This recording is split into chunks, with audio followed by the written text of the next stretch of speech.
Assalamualaikum warahmatullahi wabarakatuh. Di sini saya perwakilan dari kelompok 7 teori pengambilan keputusan akan mempresentasikan tugas kelompok kami yang beranggotakan 1. Alfredo Dafasid Hidayat dengan NIM 200301260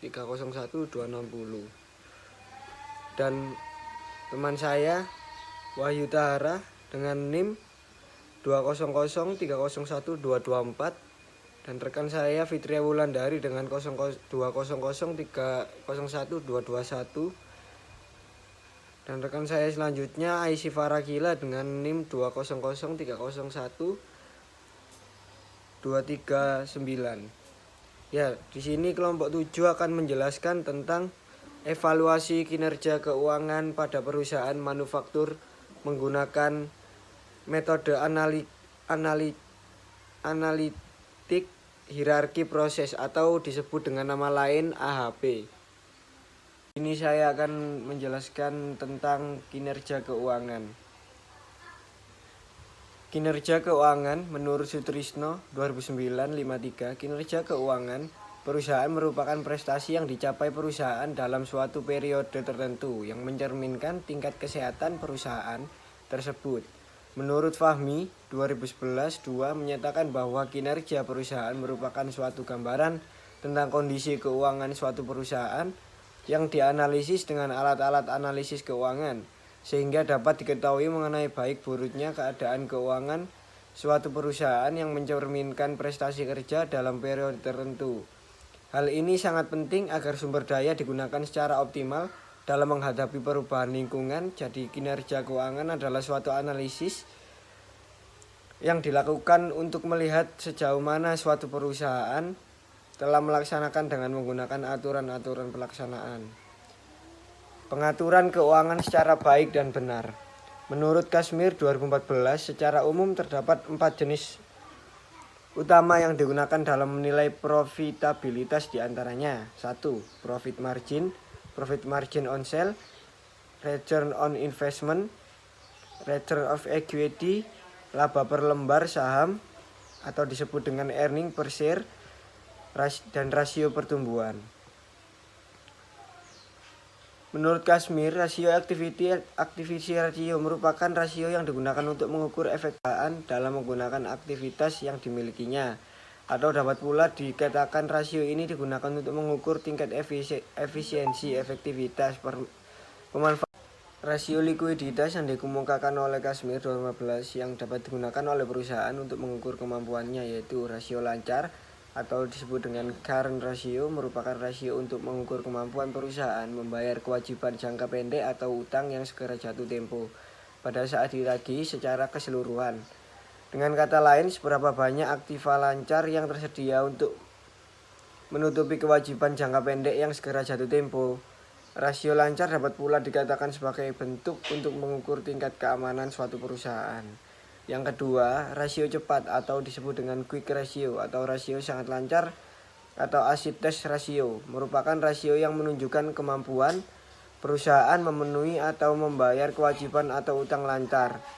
Utang jangka pendek dengan aktiva lancar tanpa memperhitungkan nilai sediaan inventory, artinya nilai sediaan kita abaikan dengan cara dikurangi dari nilai total aktiva lancar. Hal ini dilakukan karena sediaan sanggup memerlukan waktu relatif lebih lama untuk dijangkau atau diuangkan apabila perusahaan membutuhkan dana cepat untuk membayar kewajibannya dibandingkan dengan aktiva lancar lainnya. Untuk yang ketiga, ada cash ratio atau disebut dengan cash ratio, merupakan alat yang digunakan untuk mengukur seberapa besar uang kas yang tersedia untuk membayar utang. Ketersediaan uang kas dapat ditunjukkan dari ketersediaannya dana kas atau yang setara dengan kas seperti rekening giro atau tabungan yang ada di bank yang dapat ditarik setiap saat menggunakan kartu ATM. Dapat dikatakan rasio ini menunjukkan kemampuan sesungguhnya bagi perusahaan untuk membayar utang-utang jangka pendeknya. Menurut Kashmir 2013, rasio solvabilitas atau leverage ratio merupakan rasio yang digunakan untuk mengukur sejauh mana aktiva perusahaan dibiayai dengan utang. Artinya berapa besar beban utang yang ditanggung perusahaan dibandingkan dengan aktivanya. Dalam arti luas dikatakan bahwa rasio solvabilitas digunakan untuk mengukur kemampuan perusahaan untuk membayar seluruh kewajibannya, baik jangka pendek maupun jangka panjang apabila perusahaan dibubarkan atau dilikuidasi. Yang poin kedua adalah analitik hierarki proses atau disebut dengan AHP. Pengertian AHP, analitik hierarki proses, adalah metode pengambilan keputusan multi kriteria yang dikembangkan oleh R.W. Saati, seorang ahli matematika di Universitas Pittsburgh, Amerika Serikat antara tahun 1977 sampai dengan 1980. Izaka dan Nermeri 2013. AHP adalah metode pengambilan keputusan secara hierarki tingkat yang dipilih dari berbagai kriteria alternatif. Kemudian dipertimbangkan prioritas dari masing-masing alternatif tersebut. Alternatif berdasarkan tujuan yang akan dicapai. AHP membantu mengambil keputusan untuk mengetahui alternatif terbaik dari banyak elemen pilihan. Menggunakan perbandingan yang berpasangan untuk membuat suatu matriks yang menggambarkan perbandingan antara elemen yang satu dengan elemen yang lainnya. Pengambilan keputusan menjadi kompleks karena adanya beberapa tujuan maupun kriteria. Kelebihan dari AHP dibandingkan dengan metode lainnya karena adanya struktur yang hierarki sebagai konsekuensi dan kriteria yang dipilih sampai pada sub-sub kriteria yang paling detail, validitas perhitungan sampai dengan batas toleransi inkonsistensi berbagai kriteria dan alternatif yang dipilih oleh pengambil keputusan.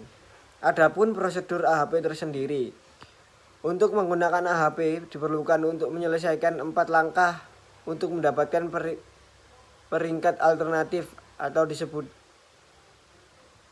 1. Mendefinisikan masalah dan tujuan pengambilan keputusan yang dibentuk struktur hierarki berdasarkan elemen pengambilan keputusan tersebut. 2. Melakukan perbandingan berpasangan untuk menggambarkan pengaruh setiap elemen terhadap tujuan atau kriteria. Skala berpasangan tersebut berdasarkan nilai-nilai kepentingan seperti yang terjadi. 3. Melakukan perhitungan eigen dan pengujian konsistensi. Apabila matriks tidak kompatibel maka perhitungan harus diulangi beberapa kali. Untuk yang keempat, melakukan perhitungan vektor eigen dari setiap matriks perbandingan berpasangan agar dapat menentukan prioritas elemen pada tingkat hierarki terendah sampai mencapai tujuan. Dan penelitian sendiri, kerangka pikir pada penelitian ini dapat dilihat pada gambar di bawah ini sebagai berikut. Gambar AHP model untuk mengevaluasi kinerja keuangan perusahaan manufaktur di Indonesia. Evaluasi kinerja keuangan pada perusahaan manufaktur menggunakan metode AHP.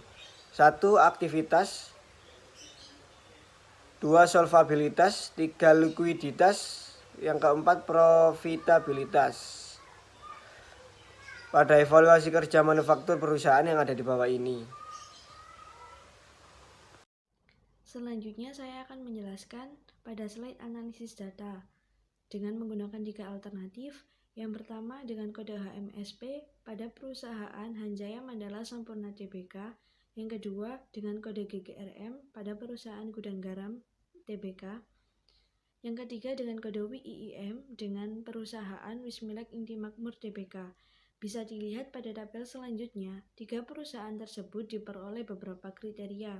Yang pertama rasio aktivitas, rasio solvabilitas, rasio likuiditas, dan keempat rasio profitabilitas dengan presentasi masing-masing yang tertulis.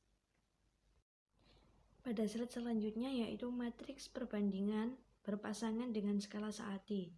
Diperoleh tabel bobot antar kriteria dari hasil perbandingan menggunakan aplikasi Expert Choice, di mana dengan hasil keseluruhan pada tabel menurun, rasio aktivitas memperoleh nilai 9,33, rasio solvabilitas 6,53, rasio likuiditas 16, dan rasio profitabilitas 1,18. Untuk selanjutnya, perhitungan bobot kriteria atau priority victor dengan cara normalisasi metrik, di mana dengan perhitungan hasil matriks perbandingan berpasangan dibagi dengan jumlah hasil keseluruhan. Dan dari 4 kriteria tersebut diperoleh hasil yang sama dengan total rasio aktivitas 1, rasio solvabilitas 1, rasio likuiditas 1, dan rasio profitabilitas 1. Perhitungan bobot kriteria, priority factor dengan cara nilai agent kriteria. Selanjutnya, ialah menghitung rata-rata setiap baris yang disebut dengan nilai agent kriteria dengan cara menjumlah setiap baris kemudian dibagi 4. Contohnya bisa dilihat pada tabel tersebut.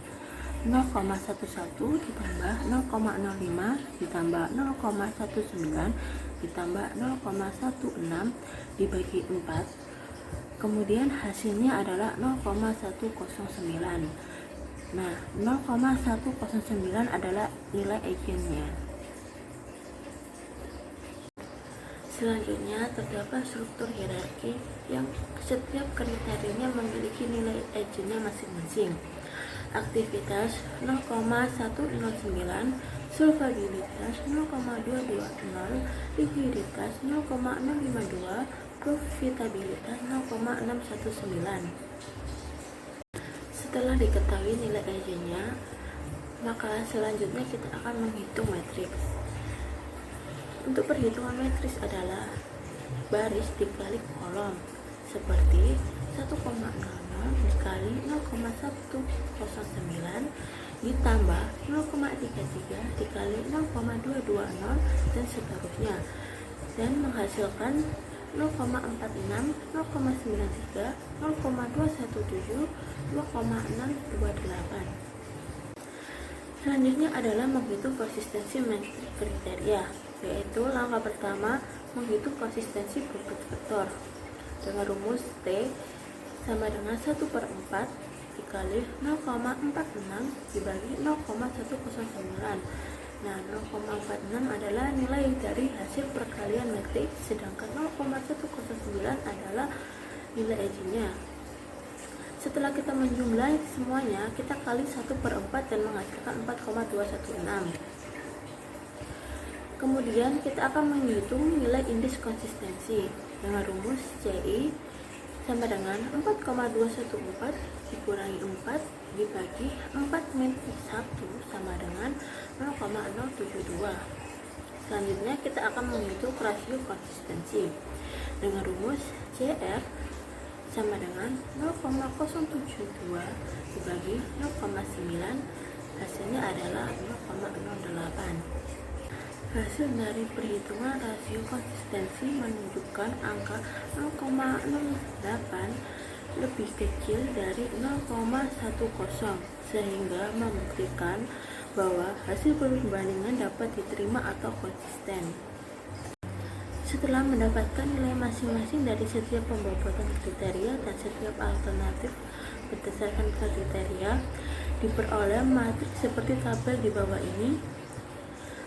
MSP 0,674, 0,637, 0,081, 0,637, GGRM 0,226, 0,258, 0,731, 0,258, WIIM 0,101, 0,105, 0,188, 0,105.